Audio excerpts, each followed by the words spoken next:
Here you are, you're the filmmaker, whether you're producer, director, or project manager, whatever, that's you. That's the traditional way of doing it, right? We go out, we make a deal with the distributor,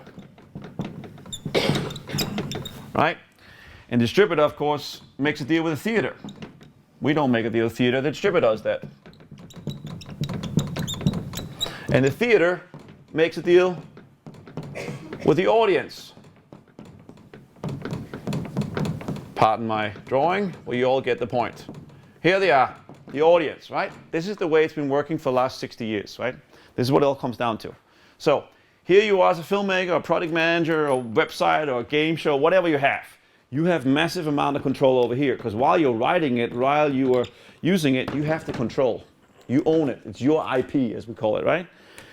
You make a deal with distributor. When you sign with distributor, you have less control over it because now they're taking over, right? They make a deal with the theater. And when the theater has taken over control, you have less control. But by the time the film actually gets in front of the audience, you have little or no control. Can everybody follow me in this? Yes. All right, so that's the way it's been working, right? Here, the audience represents the money. They pay their money to the theater, and as we all just found out, they take a hefty share of that, right? Who then pay it to distributors, who then pay, if there's anything left, pay it to the filmmaker, right? Everybody got that? We talked about the box office numbers before, right? Now, here's what's happening. Here's the key thing. Here's what Robert Greenwald is doing.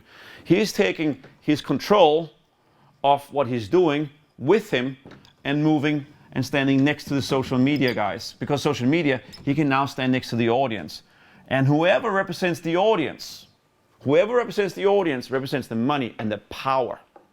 This is very, very important to understand. Because if you have audience behind you and you represent them, you can negotiate a much better position. Right? It's all about who represents the audience. It's all about who can do that. When Robert Greenwald has 2 million people over here, he represents the money. That's why he doesn't care about any TV station, distributors, film funds, and whatever. Right? Because you got millions of people, you can crowdfund it. You can merchandise. You can get direct relationship with, and that release that. The problem in a triple here is that distributors, if they're not very careful, they don't become obsolete. Because traditionally they represent that. All you need now is a theater booker. And you can book your theaters yourself. Or you can do what I'm going to talk about a little bit later on today. Does that make sense? This is very important to understand. It's about the audience. Because you're fan dependent now. You're no longer independent. You need to have your fans with you. You need to organize them. I'm going to talk about, show some tools on how to do that. It's all about representing that. I really want you to understand this because this is vital of what we're trying to do.